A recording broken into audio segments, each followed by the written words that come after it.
신앙생활을 잘 한다고 하는 것은 다른 분야에서도 마찬가지지만 인간적인 눈으로 볼 때는 지루해 보이는 듯한 그러한 일들을 지루해하지 않고 꾸준히 감당하는 데 있습니다. 예배를 우리가 이 공간에서 드리고 있는데 작은 공간이죠. 어떻게 보면 이 작은 공간에서 이렇게 꽉 찬 것도 감사하지만 이런 예배를 우리가 주일마다 어떻게 보면은 동일한 예배 순서에 의하여서 예배를 드린단 말이에요. 물론 하나님 앞에 은혜를 받은 우리 성도님들은 동일한 예배가 반복되어지더라도 날마다 은혜가 새로워지겠지만은 인간적인 차원에서는 동일한 예배가 진행되는데 그 예배를 우리가 기쁨으로 반복하는 것이 신앙생활의 훈련이다. 그런 생각이 듭니다. 집에서 엄마들이 또 부모들이 밥을 아이들에게 해주잖아요. 근데 밥을 하는 것도 얼마나 지겨운 일입니까, 사실.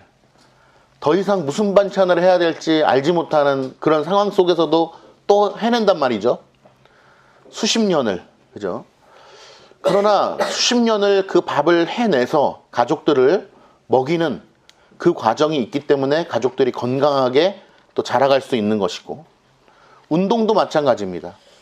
지겨워 보이는 듯한 그런 트레이닝을 꾸준히 지겹게 열심히 해야지 몸의 건강을 되찾을 수 있는 것이고, 또 운동뿐만 아니라 몸의 건강을 위해서 우리가 약을 챙겨 먹는 것들, 또 건강, 라이프 스타일들을 일정하게 유지하는 것도 지겨워 보이는 듯한 것을 꾸준히 해나갈 때 우리의 건강이 유지가 될 수 있는 것이죠. 신앙생활도 지겨운 것은 아니지만 마땅히 해야 될 일들을 마땅히 꾸준히 해나가는 것이 우리에게 필요하다. 첫 번째는 예배입니다. 제가 영상을 올리기도 했지만 코로나 때부터 제가 가장 강조했던 것은 바로 하나님의 성도들이 삼위일체 하나님 앞에 바르게 예배를 잘 드리는 것이 첫 번째다.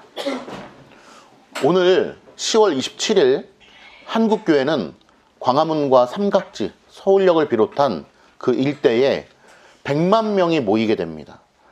제가 추측컨대 제가 봐도 이렇게까지 유례 없는 이런 단결성을 가지고 한국교회가 모이는 것은 처음 있는 일이라고 저는 생각을 합니다. 빌리그레암 여의도 집회 이후에 아마 이렇게까지 모이는 것은 처음이다. 그런 생각이 드는데요. 모이는 것에 대해서 저도 개인적으로 찬성하고, 또 포괄적 차별금지법, 동성애 합헌 문제가 매우 심각한 문제이기 때문에 한국교회가 보다 못해, 이것은 지금 좌우를 떠나서예요. 제 주변에 보면은 민주당 지지하시는 분도 계시고 국힘당 지지하시는 분도 계시고 그 외의 당을 지지하시는 분들도 많잖아요, 교회 안에도. 그런데 이번에는 보면 특이하게 그런 걸 다 떠나서 나가시더라고요. 그만큼 포괄적 차별금지법과 동성애 합헌 문제가 기독교의 이 정체성과 복음의 본질을 굉장히 위협하는 주된 도구로 사탄이 이용하고 있다라고 기독교 전체가 다 인식을 하고 있고, 저 역시도 그렇게 인식을 하고 있습니다. 그래서 오늘 그 집회에 나가는 것에 대해서 많은 우리 노회분들도 정말 많은 교회들이 성도님들을 이끌고 나가시는데, 그것도 좋지만 또 저는 그 이후에 우리 한국교회가 감당해야 될 일이 참 중요하다고 생각합니다. 집회 혹은 뭐 예배를 통한 집회, 이런 것에 대해서 할 수 있지만 그 이후에 또 이와 같은 대형 집회를 반복적으로 일으키기는 쉽지가 않거든요. 그러면 집회라고 하는 것은 일회성으로 끝나게 된단 말이에요. 그러면 그 이후에 각 지교회들이 교회별로 뿔뿔이 흩어져서 우리의 삶 가운데에 어떻게 살아가야 되겠느냐라고 하는 거예요. 사회적 운동도 해야 되고 홍보도 해야 되고 SNS도 열심히 하면서 그러한 악법들을 막기 위해서 열심히 해야 되는 것에 대해서 전 찬성하고 저도 그렇게 할 것입니다. 그런데 그 모든 것보다 가장 더 중요한 것은 뭐냐? 바로 우리가 하나님의 성도로서 특별히 공예배, 주일 공예배를 삼위일체 하나님 앞에 바르게 잘 드리는 것이 중요하다라는 거예요. 근데 바르게 잘 드리는 것이 무엇이냐라고 했을 때 저는 한 가지를 언급하고 싶은데, 그것은 바로 바른 교리로 하나가 되어서, 우리 주보 뒷면에 광고면에 보면은 기도 제목이 있잖아요. 기도 제목의 6번에 보면은 순수한 교리를 잘 지켜감으로 주 안에 하나가 되게 하옵소서라고 하는 기도 제목이 있단 말이에요. 이것이 어떻게 보면 건축보다 더 중요한 기도 제목이에요. 건축을 했는데 순수한 교리가 변질되어 버리면 그런 문제가 있는 거죠. 그러니까 이 6번 기도 제목이 우리 교회의 굉장히 핵심적인 기도 제목이 되어야 된다는 것입니다. 오늘 10월 27일 100만 인터넷 온라인 참여까지 하면 200만 연합 예배가 이루어지는데, 그것도 대단히 중요한 일이고, 그러나 그 대단히 중요한 일임과 동시에 그것보다 더 대단히 중요한 일은 뭐냐? 한국교회 우리 성도들이 하나님 앞에 바르게 예배를 잘 드려야 된다. 어떻게 바르게? 바르고 온전한 교리 안에서 하나가 되어서 하나님 앞에 예배를 잘 드려야 된다. 그러한 일에 쓰임받는 교회가 어느 교회냐? 바로 어느 교회일까요? 사랑가득교회죠. 그러한 일에 쓰임받는 1번 교회가, 주요한 교회가 바로 우리 사랑가득교회다. 아무렇게나 예배 막 자기들이 드리고 싶은 대로 드리는 거는 누구나 다 하죠. 그러나 바르게 하나님을 아는 참된 지식 안에 예배를 드리는 거예요. 그래서 요한복음 4장 24절에 어떻게 예배 드려야 되냐라는 질문 속에서 요한이 뭐라고 대답합니까? 영과 진리로 예배하는 때가 올 것이다. 영, 성령이죠. 진리, 뭐죠? 진리의 말씀입니다. 진리의 성령과 진리의 말씀 안에서 하나님을 예배 드려야 되는 거예요. 그것이 바른 예배예요. 그렇기 때문에 바른 교리의 말씀 가운데, 성령 하나님의 조명하심 가운데, 하나님을 아는 참된 지식 가운데 이르러 하나님을 섬기는 일, 그것에 사력을 다하는 교회들이 많아질수록 이 사회가 건강해지고 하나님께서 영광 받으실 뿐만 아니라 은혜를 베풀어 주시는 것입니다. 저는 이러한 일에 우리 사랑가득교회가 사력을 다함으로 인해서 정말 이 장로님 우리 기도해 주신 대로 이 지역에서 복음의 일꾼이 되어지고 복음을 잘 감당하는 교회가 되기를 간절히 소망합니다. 특별히 개혁주의 신앙을 잘 전하는 도구로 쓰임받아서 우리 사랑가득교회가 이 땅 가운데, 이 지역 가운데, 혹은 우리 성도님들이 거하시는 그 모든 지역마다 만나시는 분들이 있잖아요. 직장, 또 관계하는 사람들, 우리 아이들, 친구, 엄마들, 또 만나시는 모든 분들이 우리로 하여금 그러한 영향을 받게 되어지는 은혜가 있기를 간절히 소망하는 것입니다. 그러한 차원에서 우리가 외민 신앙고백서 제1장 성경에 대해서 살펴보고 있는 것은 대단히 중요한 일이다 라고 하는 것을 말씀드리면서 오늘 본문에 나가도록 하겠습니다. 다시 한번 말씀드립니다. 두 가지 기억합니다. 우리가 성경을 볼 때, 또 신앙고백서를 볼 때 두 가지 기억해야 될 것은, 웨스트민스터 신앙고백서 제1장 성경이라고 하는 대주제 아래 1항부터 10항까지 10개의 항목이 우리에게 주어지고 있는데, 10개의 항목은 사실은 하나다라고 하는 것, 따로따로 우리가 살펴본다고 해서 각각의 내용이 아니라 그 모든 내용은 사실 하나고, 웨스트민스터 처음부터 1장부터 33장까지의 모든 내용도 사실 따로따로 떨어져 있는 것 같지만 하나예요. 웨스트민스터 신앙 고백서뿐만 아니라 대유리 문답, 소유리 문답, 예배 모범, 정치 모범까지, 그래서 우리가 이 5개의 문서를 웨스트민스터 이 하나의 문서로 보는 거예요. 웨스트민스터 신앙 고백서, 대유리 문답, 소유리 문답, 예배 모범, 정치 모범까지. 그래서 웨스트민스터 신앙 고백서를 따르지만 우리는 정치는 장로교회를 따르지 않아. 이거 문제가 있는 거예요. 그 장로교회라고 하는 것이 대단히 중요한 문제인 거예요. 이게 그냥 장로교회여도 되고 다른 교여도 되고 이게 뭐 중요해, 신앙만 따라가면 되지 라고 하는 것이 있을 수 없는 것이죠. 내가 내 부모를 신뢰하지만, 만약에 채훈이, 후진이가 내 부모를 신뢰하지만 엄마가 해준 이 반찬은 내가 신뢰할 수 없어, 독이 들어있을지도 몰라 라고 하는 것과 같은 거예요. 엄마를 신뢰한다고 하지만 엄마가 해준 반찬은 내가 신뢰할 수가 없어, 독 검사를 해봐야 돼. 이게 말이 안 되는 거잖아요. 마찬가지로 성경의 내용을 받는다고 하면서 그 성경이 말하고 있는 이 고대 신조들의 이 내용들을 받지 않는다라고 하는 것은 있을 수 없는 것이죠. 그래서 그러한 차원에서 우리가 웨스트민스터 신앙고백서 1장 성경에 대한 내용을 살펴보고 있다라고 하는 점이고, 두 번째 유념해야 될 것은 바로 어떤 작은 세세한 부분이라 할지라도 하나님께서 그것을 하신 것이다라고 하는 거예요. 오늘 또 살펴볼 텐데, 역사 가운데 하나님께서 이렇게 역사하셨구나 라고 정도만 우리가 인식을 하는데, 그렇게 역사하신 것뿐만 아니라 하나님께서 계획을 가지시고 그렇게 우리에게 허락해 주셨다라고 하는 것입니다. 그런 것들을 좀 살펴볼 때 유념하시면 좋을 것 같아요. 자, 오늘 주보에 나와 있는 우리 본문을 함께 살펴보도록 하겠습니다. 오늘 8항의 본문은 좀 길어요. 그래서 일단 제가 한번 읽어볼 테니까 눈으로 따라와 주시기를 바랍니다. 히브리어로 되어 있는 구약 성경, 괄호 열고, 히브리어는 옛날 하나님의 백성들이 사용한 원어였다. 구약 성경과 헬라어로 기록되어 있는 신약 성경, 헬라어는 신약 성경이 기록될 당시 가장 일반적으로 사용되었던 국제어였다.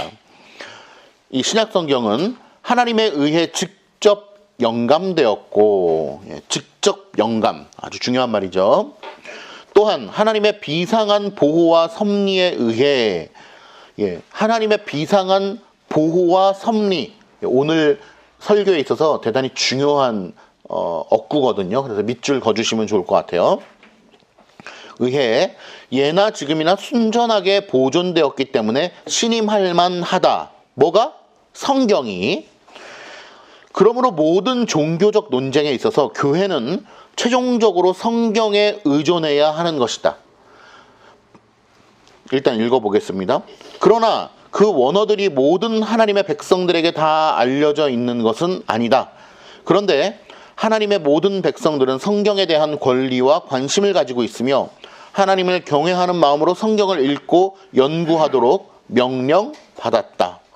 그러므로 성경이 전수된 모든 나라의 자국어로 번역되어야 한다. 그리하여 하나님의 말씀이 모든 사람에게 풍성히 거하게 하며 그들이 하나님을 합당한 방법으로 예배할 수 있게 하여 성경이 주는 인내와 위로를 통하여 소망을 가질 수 있도록 해 주어야 한다. 성경의 오늘 8항에 보면 성경의 권위와 또 성경의 사본, 원어와 사본에 대해서 언급을 하고 있는데, 이것이 어떤 중요한 내용을 담고 있는지 한번 살펴보도록 하겠습니다. 다음 장 넘겨볼게요. 성경이라고 하면은 우리가 이제 이것을 먼저 떠오르죠. 성경책이다라고 하면은.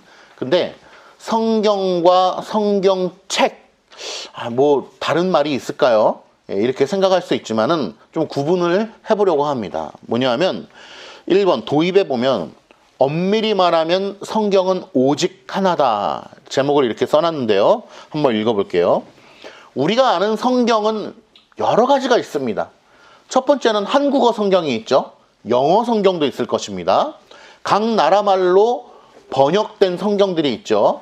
그 다음에 우리나라 말로 된 성경이지만 또 여러 가지 번역본이 있습니다. 예를 들면 어린이 성경도 있고 쉬운 성경도 있고 우리말 성경도 있고 또 현대어 성경도 있고, 지금 나와 있는 거는 개역 개정이라고 하지만 이 개역 개정이 나오기 전에 보던 성경은 개역 한글판이라고 우리가 부릅니다.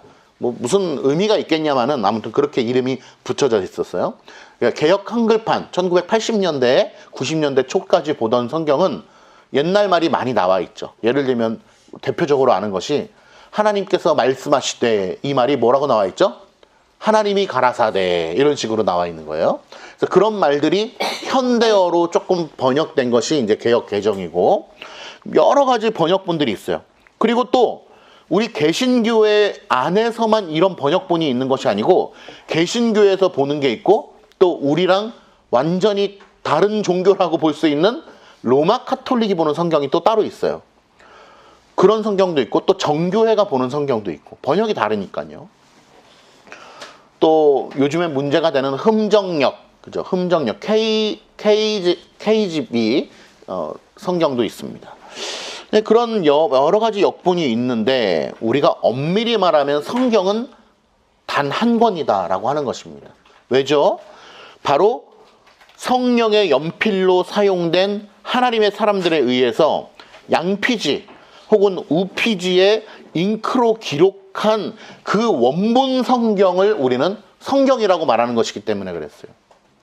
그러니까 이것도 번역본 성경이죠. 그러나 오류가 없는 무오한 성경이다라고 말할 때는 어떤 걸 의미하는 것입니까? 원본을 의미하는 거예요. 원본. 원본이 시간을 거슬러서 쭉 올라가면은 요한이 기록했던 것, 또 바울이 기록했던 것, 또 모세가 기록했던 이런 성경들이 원본이 있을 것입니다. 자, 문제 내볼까요? 그 원본은 지금 존재할까요? 존재하지 않을까요? 존재하지 않는다. 이렇게 생각하는 사람도 있어요. 어딘가에 있는데 못 찾고 있는 거 아니냐라고 생각할 수 있는데 그렇지 않습니다. 원본은 없어졌다. 어떻게 없어졌다? 누가 숨겨서 없어진 게 아니라 어떻게 없어졌을까요? 하나님께서 원본이 우상화될 것 같으니까 뿅 하고 가져가셨을까요? 그건 아니에요. 그 원본은 어떻게 사라졌을까라고 생각해 보면 우리는 어떻게 상상하는 것이 합리적이냐? 양피지, 우피지에 쓰여졌기 때문에 그러한 것들이 닳아서 없어졌다. 그리고 이 종이만 해도 이 공기 중에 있으면 어떻게 돼요? 점점 엔트로피의 법칙에 의해서 닳아 없어지잖아요. 종이도. 양피지, 우피지가 점점 닳아서 없어졌다라고 우리가 이해할 수 있는 것입니다. 자, 어떤 현대주의자들은 그 박스 안에 2번 보면 어떤 현대주의자들은 양피지나 우피지에 기록된 원본 성경이 현존하고 있지 않은데 무오한 성경을 주장하는 게 어떤 의미가 있느냐라고 이야기를 해요. 그러니까 우리도 인간적으로 생각하면 그렇습니다. 원본이 없다? 이것은 그 원본을 다 베껴 쓴 필사본에 불과하다? 자, 그렇다면은 성경에 무오한 그 원어 성경이 유실됐는데 없어져 이 땅 가운데는 없는 것인데 그러면은 그것을 성경을 무오하다고 이야기할 수 있을까라는 생각을 해볼 수 있는 거예요. 근데 그런 것이 왜 이게 그럼에도 불구하고 우리가 이 번역본 성경을 무오하다, 성경의 내용을 무오하다라고 이야기할 수 있는가에 대해서 오늘 설명을 드리는 것입니다. 자, 본론. 그래서 제가 오늘 중요한 단어가 바로 비상한 보호와 섭리. 하나님의 비상한, 일반적이지 않은 특별한 보호와 섭리 가운데 하나님께서 이 성경의 내용을 우리에게 기록하여 주셨고 그것이 필사본으로 남겨지게 되었다라고 하는 것을 이야기 드리려고 하는 것입니다. 자, 동그라미 1번에 보면 원문서는 소실될 수 있으나 원어 성경은 없어요. 그러나 그 문서의 원문은 남아있다라는 거예요. 내용은 남아있다라는 거예요. 자, 예를 들어서 누군가가 유언장을 남겼어요. 근데 유언장이 이렇게 썼어요. 볼펜으로 이제 썼는데 그 유언장이 없어질지도 모르니까 분실될 수도 있고 화재가 나면은 이게 불탈 수도 있고 누군가가 훔쳐갈 수도 있으니까 이것을 복사를 해놔야 되겠다. 지금 복사기가 있으니까 복사를 해놓거나 우리 스마트폰으로 사진을 찍어놔야 되겠다라고 하면은 어떻게 되겠어요? 만약에 그 원본이 불타 없어진다 할지라도 그 원본의 내용은 어때요? 남아있는 것이죠? 스마트폰으로 사진 찍어 놓은 것을 보면서 이것은 원본이 없으니까 무효야. 이 유언은 없는 거야. 라고 말할 수 없는 것입니다. 복사기로 복사를 해놨다 할지라도 유언장의 이 원본이 없어졌다 할지라도 그 내용은 분명하게 남아있는 것이죠. 그런 차원에서 하나님께서는 이 성경의 무오한 내용들을 우리에게 남겨주셨다. 복사본이 존재케 함으로써. 그러면 여기서 우리는 질문 당연히 할 수 있겠죠. 성경이 필사되던 시대에는 스마트폰이나 복사기가 없지 않았냐. 그 당시에는 어떻게 사람들이 이것을 복사했죠? 잘 아시는 바와 같이 우피지나 양피지에 기록되어 있는 어마어마한 양의 성경의 내용을 필사가들이 그것을 사본으로 만들었죠. 어떻게? 일일이 다 잉크로, 붓으로 써 내려감으로써 그 사본을 만들었다는 거예요. 그럼 이거를, 그 사본을 만들게 하신 분이 누구시죠? 하나님이시죠. 여기서 우리가 알아야 될 것, 요한이 또 사도 바울이 성경의 원저자들이, 그러니까 궁극적 원저자는 성령님, 연필로 사용하신 저자들은 사도들이잖아요. 그 사도들 저자들이 하나님으로부터 직접 영감을 받아 성령님의 연필이 되어서 성경의 원문을 적어 내려갈 때는 오류가 있다 없다? 없다는 거예요. 그것이 명확한 것이죠. 왜? 하나님께서 사용하셨기 때문에 오류가 없이 적었습니다. 그래서 우리는 이것을 직접 영감되었다라고 표현하죠. 유기적 영감설도 얘기하지만 우리에게는 직접적으로 영감되었다. 그러니까 오류가 없다라고 하는 것입니다. 성령님께서 그 저자들을 연필로 삼으셔서 적게 하셨다라고 하는데 우리는 그것을 믿는 것이죠. 그러면 그것은 오류가 없는데 그 원본을 가지고 또 사본을 만들어내는 2차 기록자들이 있었겠죠. 그 2차, 이 사본가들은 오류가 있었을까요? 없었을까요? 예? 있죠. 예. 오류가 있습니다.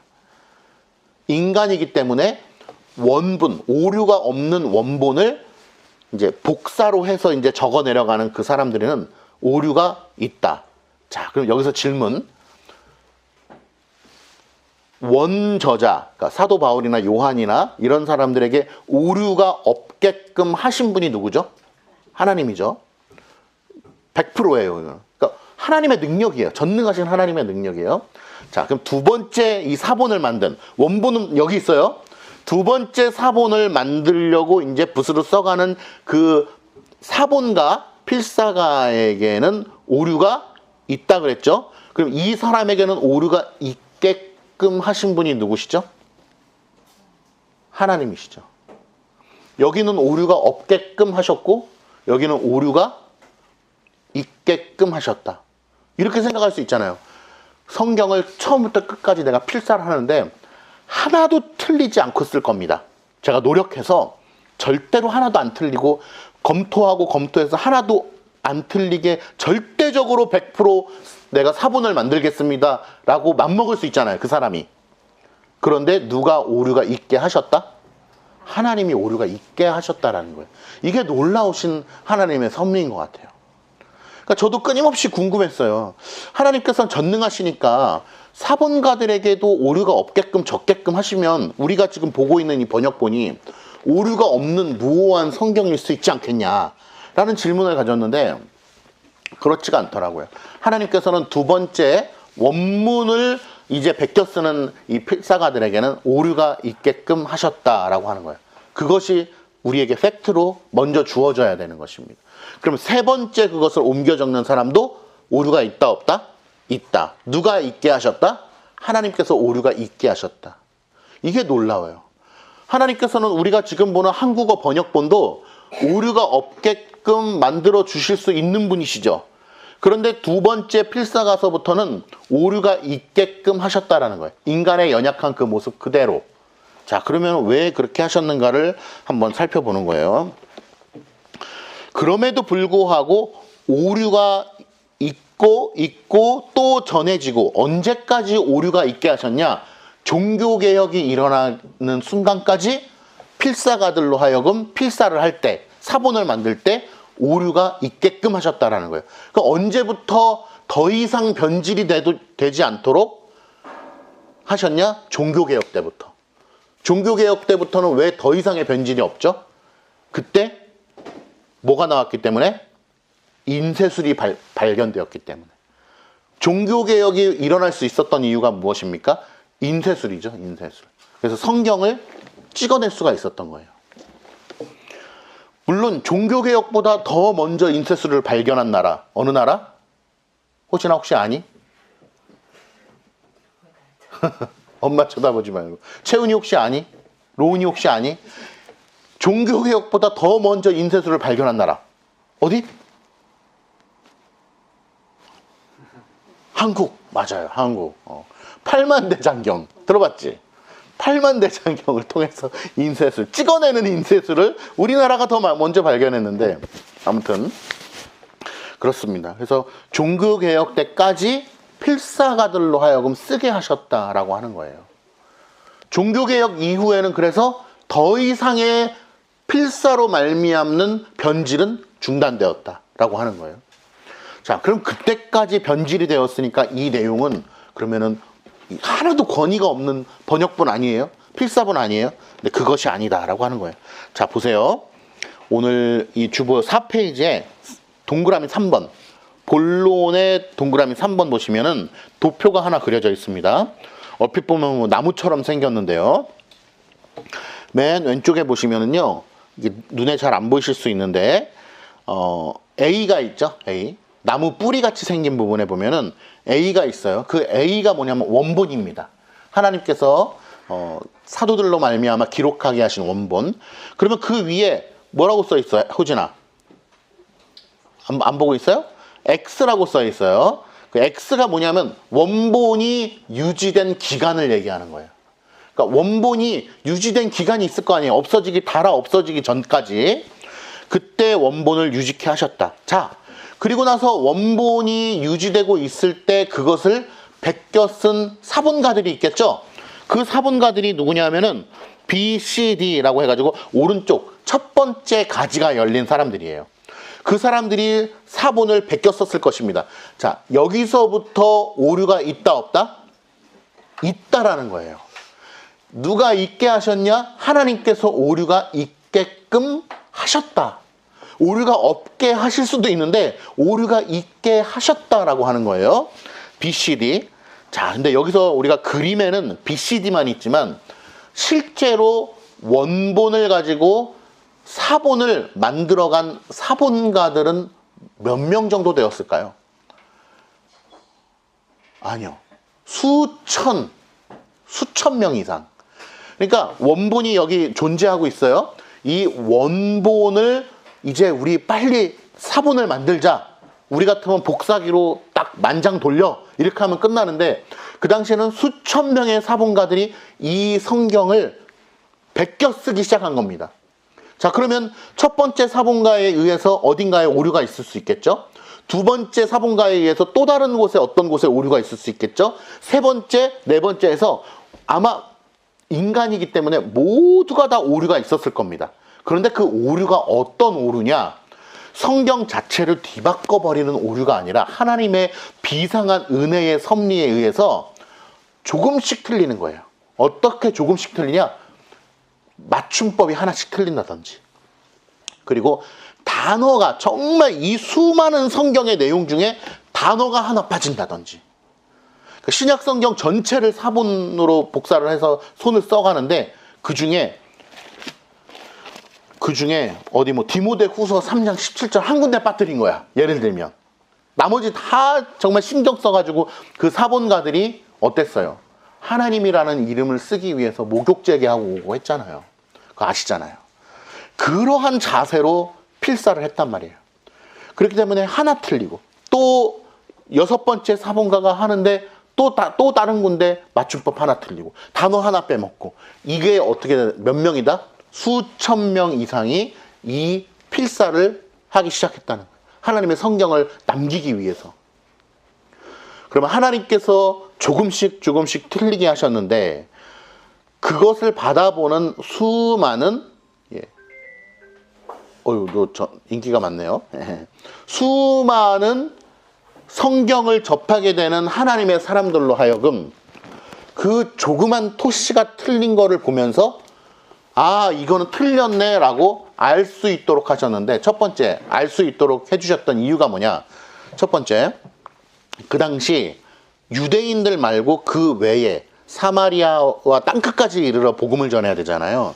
그러니까 그 외에 있는 디모데, 디모데는 뭐 사람 이름이지만은 뭐 고린도 지역, 뭐 어떤 지역, 이 모든 다른 외적인 지역이 쓰고 있었던 언어가 무엇이다? 바로 헬라어죠, 헬라어. 그 유대인이라는 나라를, 유대라고 하는 나라를 중심으로 해서 막 그 주변에, 지중해 주변에 다 선교를 하러 다니는데, 거기에 바울이 선교하고 디모데가 선교하고 이 하나님의 선교사들이 선교를 하며 다니는 그 지역의 모든 나라들이 성경을 접할 때 어떤 언어로 접했냐면 헬라어로 접한 거예요. 그런데 자기들이 쓰고 있는 나라의 말이 뭐다? 헬라어라는 거예요. 그러니까 너무도 쉽게 성경의 내용들을 처음부터 접할 수가 있었던 것이죠. 자, 이것을 일단 염두에 보았을 때 우리 혹시 참 세월이 많이 변했는데요. 저도 젊지만 이제 저보다 더 어른들 계시니까 옛날에 전화번호, 우리 핸드폰 없을 때 권사님 전화번호 어떻게 몇 개 정도 외우셨어요? 핸드폰이라는 것이 나오기 전에 집 전화만 있을 때 제가 아는 것만 해도 수십 개 이상 외우셨던 것 같아요. 아마 전화번호를 잘 외우셨던 것 같아요. 아마 여기에 계신 분들도 아무리 못해도 한 열 몇 개는 외우지 않았을까요? 어릴 때 보면은 친구 집 전화번호부터 해가지고. 지금은 어떻습니까? 지금은 가족 번호도 못 외울 정도잖아요. 호진이 엄마 아빠 핸드폰 번호 알아? 대단한 거예요, 아주. 로운이도 엄마 아빠 핸드폰 알아? 대단한 거예요. 그런데 문제는 그 이상 외우기가 힘들다라는 거예요, 요즘에는. 아무리 친한 친구여도 번호를 몰라요. 핸드폰 잃어버리면 연락이 끊기는 거예요. 자, 그러면 여기서 이 짧은 수십 년의 요 세월만 해도 어때요? 우리가 외우고 있는 것이 더 줄어들었다라는 거예요. 옛날에는 이 문명이 발달하기 전에는 외우고 있는 것이 굉장했어요. 요즘에 우리 안수 집사님도 정말 전국의 길을 모르는 데가 없는 분이었는데 동네에서도 내비게이션이 없으면 운전을 못 하셔요. 지금 세상이 이렇게 된 거예요. 자, 불과 몇십 년 전만 거슬러 올라가도 그런데 우리가 어른들도 여기 계시지만 개역 한글을 보다가 개역 개정으로 왔을 때 너무 어색하지 않으셨어요? 옛날 성경이 너무나 익숙한데 그걸로 수십 년을 맨날 외우고 읽고 막 공부해 왔는데 갑자기 이 성경이 바뀌었을 때 너무나 안 외워지는 거예요. 가장 안 외워지는 게 무엇입니까? 여기 사도신경 주기도문이 이 글씨의 이 문장으로 안 외워진다는 거예요. 왜? 너무 어색하기 때문에. 그런데 아직도 옛날 버전을 외우라면 외워야 안 외워요? 외울 수 있죠. 저 역시도 그렇거든요. 옛날 버전을 외우고 있는데 새로운 버전을 보면 이거 이상한데? 이게 아닌데? 대번에 알 수 있죠. 머리가 별로 좋지 않은 저도 대번에 알 수 있어요. 자, 그렇다면 세월을 거슬러 올라가서 그 당시 성경 시대로 가보겠습니다. 성경 시대로 가볼게요. 바울이 있던 시대, 유대인들이 있던 시대. 유대인들은 모세오경을 통째로 외운다 그러잖아요. 근데 어떻게 통째로 외울 수 있나 보니까 이렇게 읊조려서 외우는 것도 있지만은 노래로 외우더라고요. 노래로, 찬송으로. 우리 교회도 아마 열심히 하다 보면요 시편을 통째로 외우게 될 겁니다. 어떻게? 시편 찬송을 통해서. 시편에 딱 들으면 저거 시편인데, 저거 딱 시편 그 백몇 편인데 딱 알 수 있게 되는 거예요. 노래로 외우게 되면. 그럼 그 당시의 사람들은 어땠을까? 노래로 하지 않아도 시편을 통째로 외워요. 지금도 그래요, 유대인들은. 그게 가능하냐? 저랑 친분 있는 우리 김모 목사님이 있어요. 이번에 우리 노회로 이제 오셨는데 그 집 애들이 3명인데요. 그 집 애들 2명이 소요리 문답을 처음부터 끝까지 다 외워요. 토시 하나 안 틀리고. 노래로 했겠지? 아니요. 그냥 외워서요. 소요리 문답을 처음부터 끝까지 그냥 토시 하나 안 틀리고 외워요. 지금 이 시대인데도. 자, 그렇다면 그 시대에는 어땠을까? 그 시대의 유대인들은 어땠을까?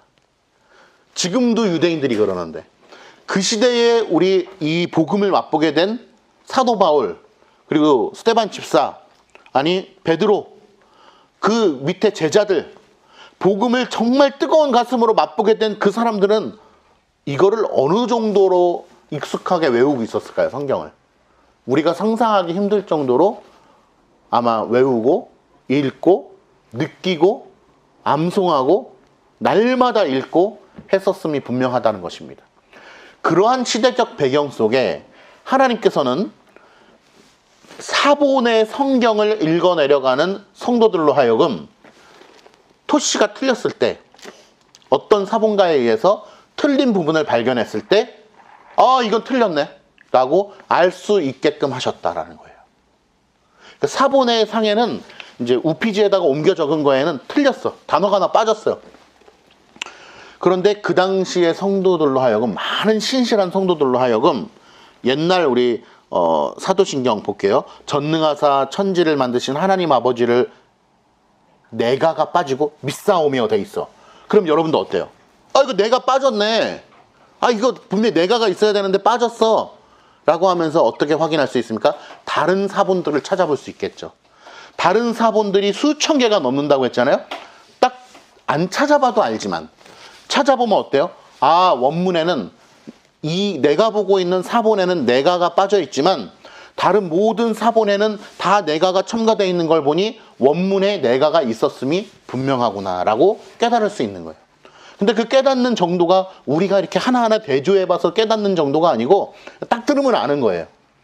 시편 23편, 여호와는 나의 목자시니 내가 부족함이 없으리로다. 그가 나를 이잖아요. 근데 그가 내를 이라고 적혀 있으면 어때요? 대본에 알잖아요. 우리는 이거 틀렸네, 이거 원문이랑 다르네, 알잖아요.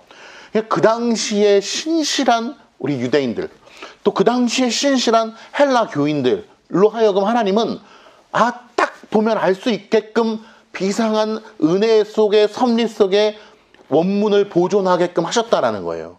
그리고 나서 딱 알게끔 하고 고치게 하는 거예요. 그러면은 딱 그 한 개만 틀린 게 있겠습니까? 성경 전체를 베껴 쓰는데 또 틀린 데가 있겠죠. 또 아는 거예요. 또 다른 사본을 대비해서 이거 틀렸네 알게끔 하는 거예요.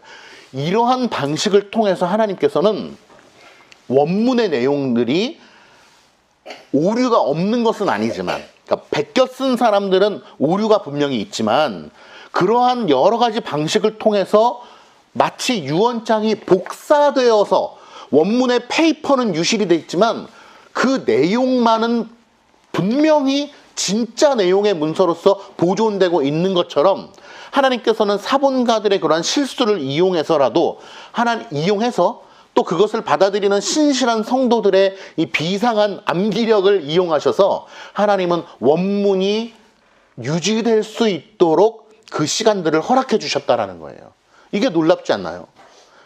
그러니까 우리가 상상할 수 없는 방식을 통해서 하나님은 그 원문의 내용을 보존시켜 주시고 유지시켜 주심으로 말미암아 내려오게 하신 거예요. 언제까지? 종교개혁 때까지.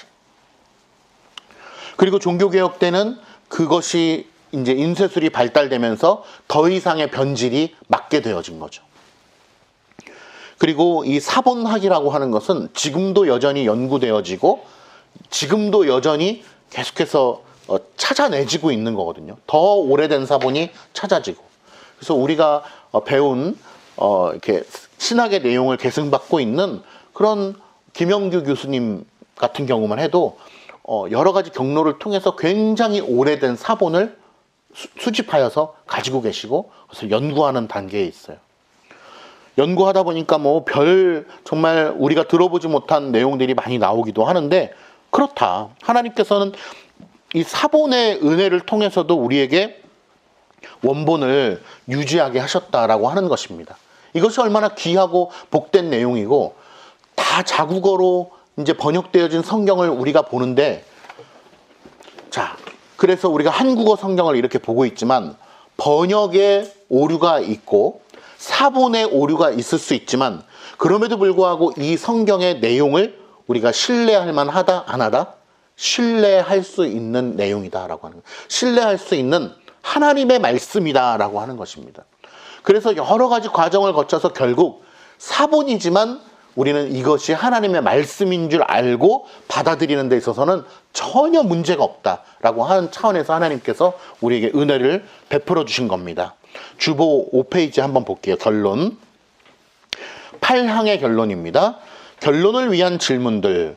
궁극적인 의미에서 얼마나 많은 성경들이 있는가? 답이 뭘까요? 궁극적인 의미에서는 성경은 단 하나다. 원본. 3번, 성경의 원본은 우리가 가지고 있는가? 라고 하는 거예요. 우리가 가지고 있지 않다. 이 땅 가운데 없어졌다라는 거예요. 없어졌지만 없어졌으니까 무오한 하나님의 말씀이 증발되고 사라져버렸냐? 그렇지 않다. 왜? 전능하신 하나님께서 지금도 살아계시고 그 비상한 역사와 섭리의 보호하심으로 말미암아 수천 년이 지난 지금 우리에게도 이 성경의 말씀이 전해지게끔 우리에게 보호하시고 계시기 때문이다. 4번 보면 현대주의자들은 성경의 무호성을 반대하는 자들이죠. 하나님의 말씀에 대해서 뭐라고 말하나? 원본이 유실되었는데 하나님의 말씀이 무호하다라고 말하는 것이 무슨 의미가 있냐라고 우리를 공격한다는 것이죠. 그럼에도 불구하고 우리는 이러한 근거를 통해서 하나님의 말씀이 무호하다라고 하는 것을 분명히 믿고 밝혀내야 하는 것입니다. 무호한 말씀을 복사한 사본은 원본처럼 무호할 수가 있나? 그렇지 않다. 그러니까 무호할 수 없고 오류가 있다. 단어 하나 틀리고, 그죠? 단어 하나 빼먹고 이런 오류들이 있을 수 있다. 그러나 성경 전체를 뒤집어 엎는 그런 재편집되어지고 그러한 것은 있을 수 없다라고 하는 것입니다. 최초의 사본들은 완전했는가? 어땠을까요? 완전하지 않았죠.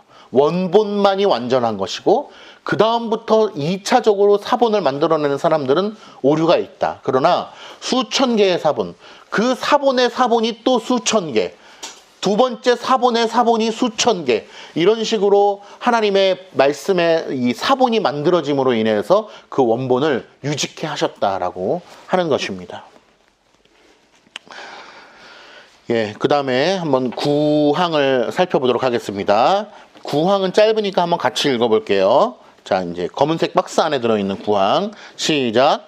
성경 해석을 위한 모호한 법칙은 성경 자체이다. 그러므로 성경 구절의 참되고 완전한 의미에 대해서 의문이 생길 때는 참되고 완전한 의미는 여럿이 아니고 하나뿐임 보다 말하고 있는 다른 구절을 통해서 연구하고 알아내야 된다.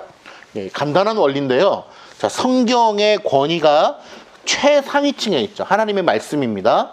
자, 그 밑에 뭐가 있냐? 역사적 개혁 신앙을 추구하는 우리로서는 뭐가 있다? 신앙 고백서, 교리서들이 있다는 것입니다. 벨직 신앙 고백서, 웨스트민스터 신앙 고백서, 대요리, 소요리, 니케아 신조, 콘스탄티노플 신조, 이런 많은 이 역사적 신앙 고백서와 교리서들이 성경 밑에 있는 것입니다. 이걸 제가 다 설명드리기에는 좀 바쁘지만은 성경이 완전하신 하나님의 말씀이지만 그 밑에 있는 성경과 같은 권위는 아니지만 그 밑에 있는 신앙 고백서와 교리들을 무시하면 된다, 안 된다? 안 된다라는 게 대단히 중요한 것입니다. 그래서 지난주에도 제가 말씀드렸다시피 17세기라고 하는 정거장이라는 표현이 이건 참 중요한 표현인데요. 우리가 성경을 아는 데 있어서도 신앙 고백서와 교리라고 하는 이 정거장이 없으면 성경을 오해할 수 있어요. 그래서 이 시대에 가장 무서운 사람들 중에 한 부류가 어떤 사람들이냐면 No creed, only Jesus. 우리의 신앙 고백서 그런 거 필요 없어. 성경만 있으면 돼. 한국말로 하면 성경을 중시 여기는 사람들인데 성경주의자들이 있어요. 다른 거 필요 없어. 성경만 있으면 돼. 이런 사람들이 있어요. 이게 대단히 위험한 것들, 사상입니다. 그래서 교리적 체계, 역사적 배경 이런 거 필요 없고 나는 오로지 성경, 이 성경만을 주장하는 사람들의 특징은 뭐냐면 성경의 교리적 명료성이 포함되어 있다라고 하는 우리가 지지난주에 봤던 그 이전에 나와 있는 항이죠. 성경의 교리적 명료성이라고 하는 것을 부인하는 자들입니다. 우리는 성경을 통하여 교리가 명료하게 우리에게 주어졌다라고 하는 것을 인정하시죠? 그러면 교리가 명료하게 우리에게 주어졌고 제시된 글이 무엇입니까? 그게 바로 신앙고백서잖아요. 신앙고백서고 또 뭐 기독교 강요라든지 이러한 책들을 통해서 우리에게 주어진 건데, 그것을 다 무시한다라고 하는 것은 성경이 우리에게 교리적 명료성을 드러내주고 있다라고 하는 것을 거부하는 것입니다. 한번 뒤에 볼게요. 자, 6페이지 한번 보겠습니다. 도입, 로마 카톨릭의 성경 해석의 특징. 자, 교황 레오 13세가 이렇게 이야기했습니다. 제가 요약해 놓은 거예요. 하나님께서 성경을 누구에게 위탁해 주셨다? 교회. 성경을 해석하고 가르치는 것을 교회에 위탁했대요. 그리고 교회는 오류가 있을 수 있다 없다? 로마 카톨릭이 주장하는 것은 교회가 위임받은 성경의 해석권은 오류가 없다라는 거예요. 교회는 완전히 신뢰할 수 있는 안내자요, 교사이다. 그러므로 교회가 말하는 바가 곧 성경의 참된 의미와 해석에 대한 결정이라는 거예요. 교회가 말한 거에 대해서는 로마 카톨릭 교회를 얘기하는 거예요. 로마 교회가 해석한 거에 대해서는 누구도 토를 달 수 없다. 그러니까 어떤 결론에 도출하게 되냐면, 교회나 신부들이 만장일치로 어떤 성경 해석에 대해서 견해를 가진 거에 대한 성도들은 누구도 그거에 대해서 토를 할 수가 없어요. 다른 의견을 낼 수가 없는 것입니다. 그러면 어떤 결론에 다다르게 되냐? 성도들은 성경을 읽을 필요가 없다라는 결론에 이르게 되는 거예요. 이것이 로마 카톨릭의 아주 주요한 사이클입니다. 그러니까 하나님과 성도 사이에 누가 있는 거예요? 사제들이 있는 거예요. 그러니까 성도들은 사실은 하나님 앞에 회개할 필요가 없어요. 사제들한테 회개하면 되니까. 그리고 성경을 읽고 공부할 필요가 없어요. 왜? 사제들이 교회의 권위를 통하여 성도들에게 가르쳐주는 성경 해석이 오류가 없는 명확한 것이기 때문에 그것만 받아 들으면 되는 것이거든요. 그러나 우리 개혁주의 신앙은 그것이 아니다. 하나님과 나 사이에 누구도 낄 수 없는 거예요. 오늘 본론에 보면 코넬리우스 반틸이라는 사람이 있는데, 이 반틸이라고 하는 사람, 우리 교회에서 제가 여러 번 강조를 못 해봤는데 대단히 중요한 사람이에요. 코넬리우스 반틸. 변증학의 대가입니다. 자, 이렇게 얘기했어요. 성경과 성경을 읽는 사람 사이에 어떤 사람도 해석자로 끼어들 필요가 전혀 없다라고 하는 거예요. 우리는 이걸 보면은 그래? 그럼 목사님이 필요 없는가? 이렇게 생각할 수 있지만 그것을 이야기하는 게 아니고 로마 카톨릭을 저격해서 하는 말이에요. 로마 카톨릭은 어때요? 하나님과 성도는 바로 이어질 수 없어. 그 사이에 누가 있어야 돼요? 교회가 있어야 돼. 교회는 곧 누구다? 사제다. 교황이다. 라고 하는 것을 이야기하는 거죠. 그러니까 로마 카톨릭은 계급 체계잖아요. 그러니까 교황부터 시작해가지고 말단 사제까지 쫙 계급이 있단 말이에요. 그러니까 그 교황 체제 속에서 성경을 해석할 수 있는 권위가 누구에게 있냐? 곧 교황에게 있는 거예요. 교회에 있는 거예요. 그러니까 결국 성경 위에 누가 있는 것이냐? 교회가 있는 것이고 성경 위에 교황이 있는 꼴이 되는 것이죠. 그래서 코넬리우스 반틸이 하나님과 성경을 읽는 사이에는 어떠한 해석자도 있을 필요가 없다라고 하는 것입니다. 이 코넬리우스 반틸의 말을 악용하는 사례가 있을 수 있어요. 첫 번째는 목회자나 신학자 필요 없어 라고 하는 것입니다. 잘못된 생각이죠. 목회자나 신학자는 성경을 해석하는 데 있어서 좋은 조력자로서 도움을 줄 수 있는 역할로 하나님께서 세우셨음을 우리가 인정을 해야 됩니다. 그래서 뒤에 가면은 나오기도 하지만 이 성직자, 그러니까 우리 목사들 있죠. 성경의 교사 혹은 말씀의 수종자로서 하나님께서 우리 외민에 보면 뭐라고 표현하고 있냐면 권위 있게 세우셨다라고 합니다. 권위 있게 하나님께서는 목회자들을 세우셔서 성경을 가르치는 교사로 세우셨다라고 표현하고 있습니다. 그러나 이것이 우리가 목회자가 하나님과 성도들 사이에 있어야만 된다라고 하는 어떤 성직권주의하고는 다른 것이죠. 우리는 신학을 풀이하는 데 있어서 도움을 주는 차원에서 함께 있는 것이지 내가 중보자로서의 역할을 한다는 것이 아니거든요. 우리에게 있어서 유일한 중보자는 누구시다? 예수 그리스도시다 라고 하는 것을 알아야 돼요. 악용의 사례 두 번째, 아까 얘기했어요. 교리는 필요 없고 오직 예수 그리스도만. 크리드가 신조거든요. 노 크리드 온리 지저스. 크리드 뭐 신조 뭐 이런 거 필요 없어. 예수 그리스도면 돼. 그래서 여러분 요즘에 이 집회 같은 데 가면 오직 예수 그리스도 이런 구호가 굉장히 많잖아요. 이게 굉장히 위험한 구호가 될 수 있어요. 잘 이해를 해야 되는데, 예를 들면 유명한 선교사님 중에도 이 유명한 강사예요. 예수면 다냐? 그러면서 예수면 다다!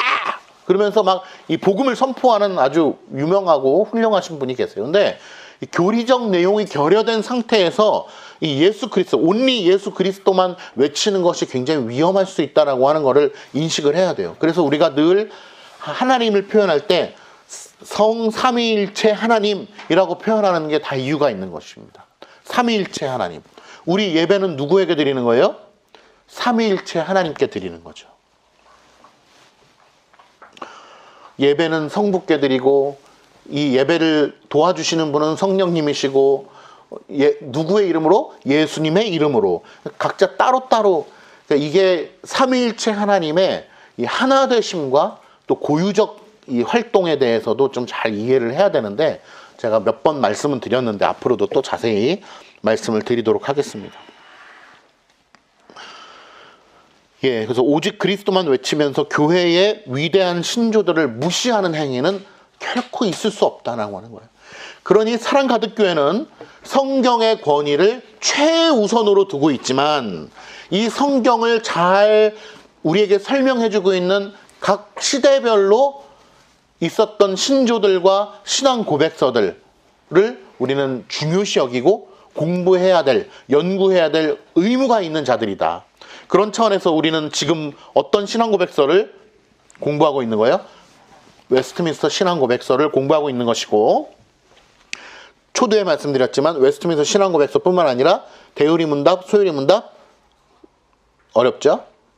정치 조례, 예배 모범까지 하나의 이 문서의 세트로 생각을 하고 다 공부를 해야 되는 거예요.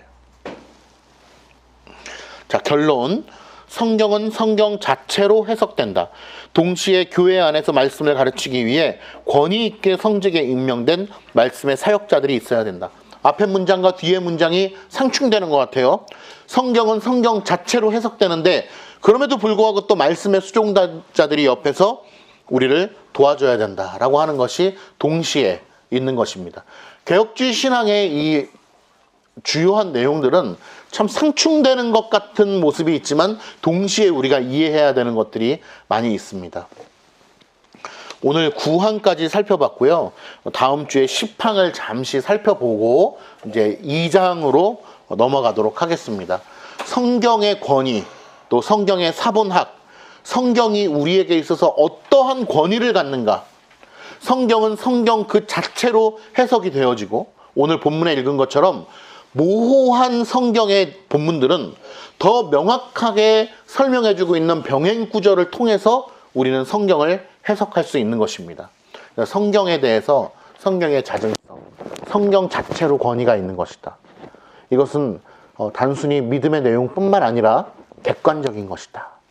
아예 그것은 기독교인들의 믿음일 뿐이잖아요 라고 하는 것이 아니라 이것은 객관적인 것이다 라고 하는 것을 잘 우리가 믿음으로 받으면서 하나님 앞에 영광 올려드리고, 특별히 신앙생활 하는 데 있어서 성경의 권위가 우리에게 있어서 최고의 하나님의 말씀의 권위다라고 하는 것을 믿음으로 받으면서 우리 하나님께 영광 올려드리는 복된 인생이 되기를 축복합니다. 기도합니다.